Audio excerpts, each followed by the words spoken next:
Assalamualaikum warahmatullahi wabarakatuh. Jumpa lagi dengan saya Jo. Ya.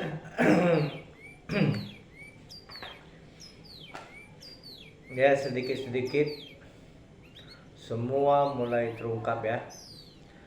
Dari mulai Egi, ya, Rizik, Bahar.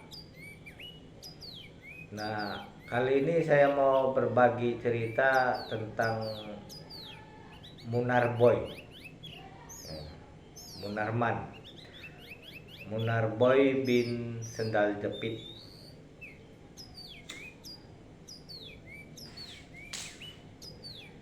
Ini saya kutip dari laman CNN ya.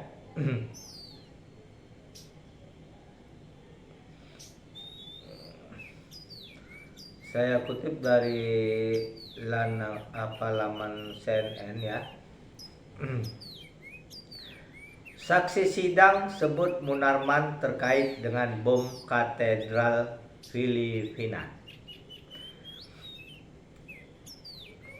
Rabu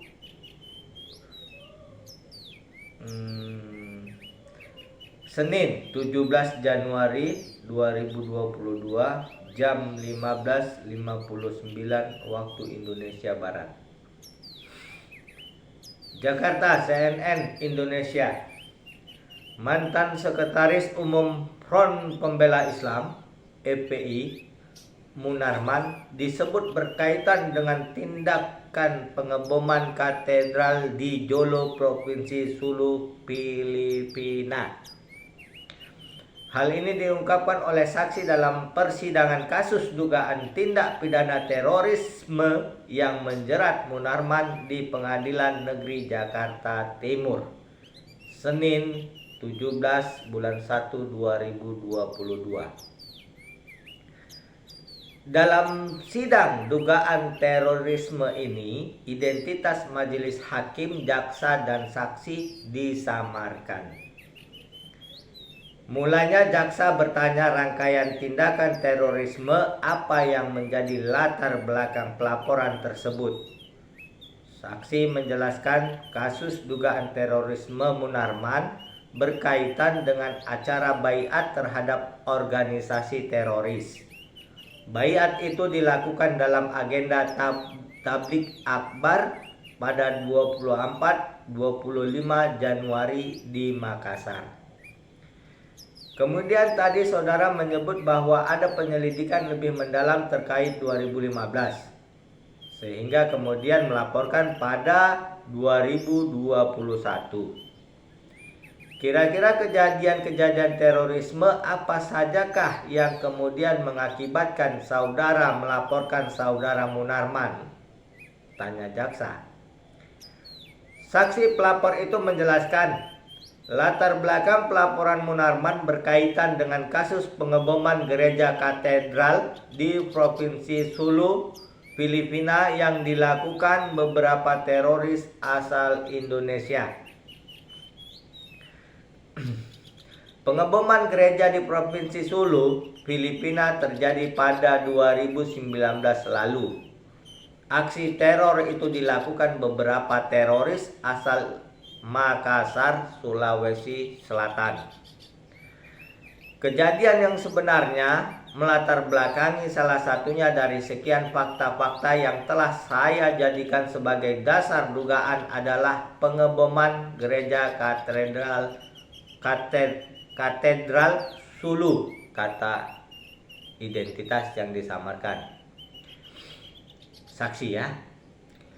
Penyelidikan dan penyidikan kepolisian kemudian mengungkap bahwa kasus pengeboman gereja katedral di Sulu berkaitan dengan jaringan yang oleh kepolisian disebut sebagai kelompok Makassar. Proses penyelidikan dan penyidikan kemudian mengantarkan kepolisian pada beberapa saksi. Mereka lantas memberikan keterangan yang membuat penyidik menduga Munarman terlibat dalam aksi terorisme itu. ada seperti link hubungan antara peristiwa yang terjadi di Sulu tersebut dengan serangkaian apa yang kita sebut sebagai kelompok Makassar, kata IM saksi ya. Nah, inilah yang membawa kita kepada beberapa saksi-saksi yang kemudian memberikan keterangan yang dugaan kuat saya adalah menghubungkan dengan keterlibatan saudara Munarman. Tutur saksi. Munarman didakwa telah menggerakkan orang untuk melakukan tindakan teror dan membantu tindakan terorisme. Atas perbuatannya, jaksa mendakwa Munarman telah melanggar pasal 14 atau pasal 15 junto pasal 7 Perpu nomor 1 tahun 2002 tentang pemberantasan tindak pidana terorisme yang telah ditetapkan menjadi Undang-Undang nomor 15 tahun 2003 tentang penetapan Perpu nomor 1 tahun 2002 tentang pemberantasan tindak pidana terorisme menjadi Undang-Undang junto Undang-Undang nomor 5 tahun 2018 tentang perubahan atas Undang-Undang 15 tahun 2003 tentang penetapan Perpu nomor 1 tahun 2002 tentang pemberantasan tindak pidana terorisme. Selain itu, jaksa juga memberikan dakwaan subsidiar pada 13 huruf C peraturan yang sama.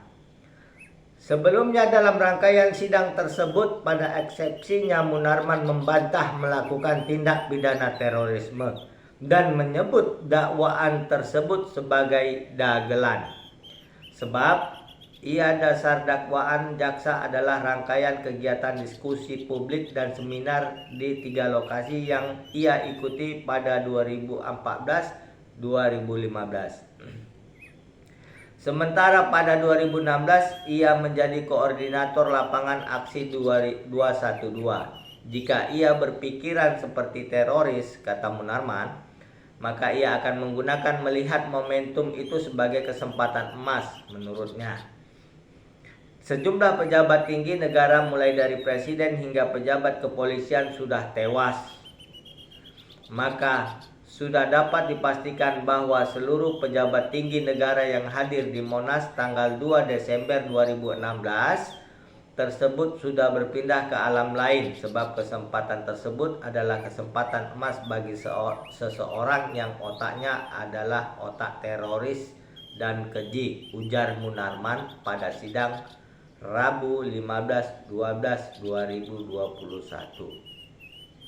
Ya, itulah berita dari laman CNN. Ya, sedikit-sedikit ini terbongkar semua ini ya.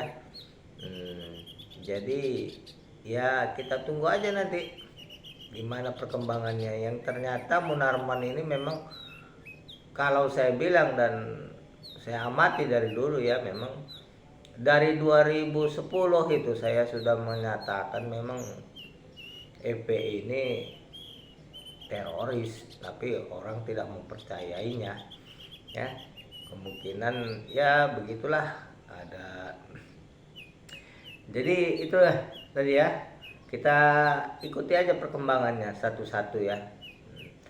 Kemungkinan ya kita berharap nanti ya cacat ya, cacat mesum, itu cat mesum rijik nanti, mulailah itu diangkat ya. Jadi masyarakat dan rakyat biar tahu ya, mereka pendukung khilafah ini memang menghalalkan segala cara dihalalkan. Nah, kalau khilafah menguasai Indonesia, jangan harap lu itu bisa, lu semua itu bisa bermain sinetron, menjadi penyanyi di televisi, membuat dagelan di televisi, lucu-lucuan, jangan harap ya. Jadi yang di jalan-jalan itu ABG-ABG wanitanya ya, jangan harap bisa jalan seenaknya tanpa ada hijab, jangan harap. Makan tidak tenang, tidur pun tidak tenang. Jangan harap ada agama selain Islam di Indonesia, jangan harap. Nah, inilah mengapa dari dulu ya, dari dulu saya pribadi ya, bukan saya, kalau saya ini ya kira nggak ada apa-apanya ya. Kalau saya ini cuman mengamati, membenci sifat-sifat seperti itu ya. Saya angkat jempol kepada TNI Polri. TNI Polri ini sudah bekerja dengan mempertaruhkan jiwa dan raganya untuk melindungi Indonesia ya. Indonesia jangan jadi Suriah dan Yaman ya. Jadilah Indonesia ya orang Indonesia, pribumi Indonesia gitu. Yang memang inilah Indonesia, Bhinneka Tunggal Ika. Ya. Indonesia harus bersatu, biarpun warna kulitnya merah, putih, hitam, coklat, tapi Indonesia harus bersatu. Persatuan dan kesatuan harus. Ini kalau persatuan dan kesatuan itu bisa kita jaga. Ini kaum radikal pengusung khilafah ini bakalan susah untuk mengacau dengan bertamengkan agama, dengan menjual ayat, dengan menjual mayat, itu akan susah ya. Jadi Islam sendiri sebenarnya rahmatan lil alamin. Islam itu mau berdampingan dengan pemeluk agama lain, adat istiadat yang berbeda, itu tidak masalah gitu. Apalagi di Indonesia ini kita beragam, saling menghormati.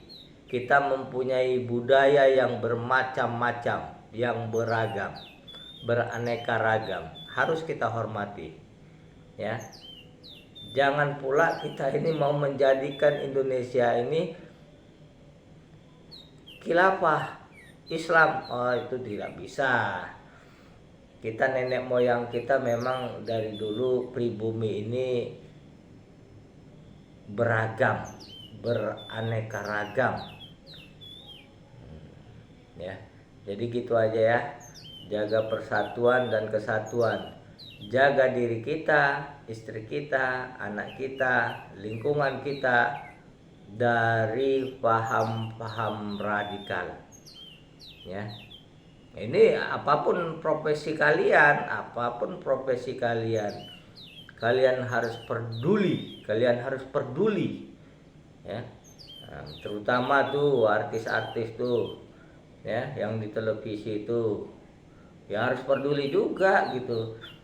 Karena kalau sampai khilafah ini menguasai Indonesia, hidup nggak tenang, tidur tak tenang, makan tak tenang, minum tak tenang, bleb-bleb tak tenang ya kan. Apalagi nyanyi di televisi, mana bisa sembarangan. Jadi mulailah kita ini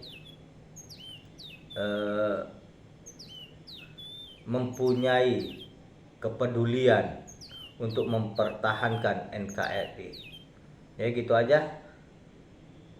Assalamualaikum warahmatullahi wabarakatuh. NKRI harga mati.